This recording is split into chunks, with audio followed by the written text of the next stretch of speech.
Kebosa Kane Anishani Rizindi yopa Tan Komanda wechipinge Vavengi Ngavandi venge Levo Tamaintainer Paketo Tamaintainer Ukamaka unachauna keina Swaen Kwatateve kumapeina Levo Tamaintainer Paketo Tamaintainer Ukamaka unachauna keina Swaen Kwatateve kumapeina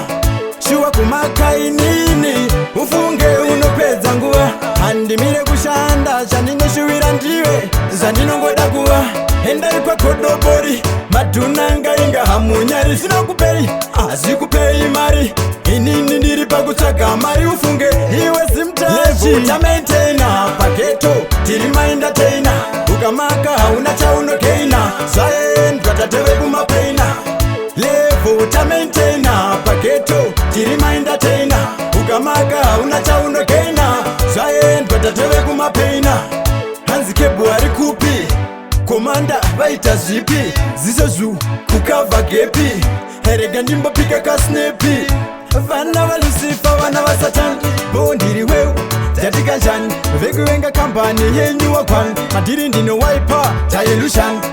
Levo Tamaintainer Paketo Tamaintainer Ukamaka hauna chaunokeina Swaen Kwatateve kumapeina Levo Tamaintainer Paketo Tamaintainer Ukamaka hauna chaunokeina Swaen Kwatateve kumapeina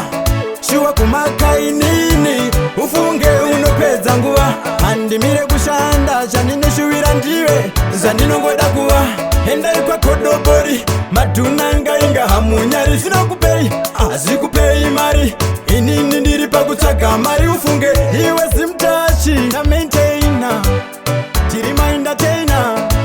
Hauna chaunokeina Tateve kumapeina Tamaintainer Tamaintainer Hauna chaunokeina Tateve kumapeina Simtashi Kebos magezi chakabaka muharare Tadingura mpare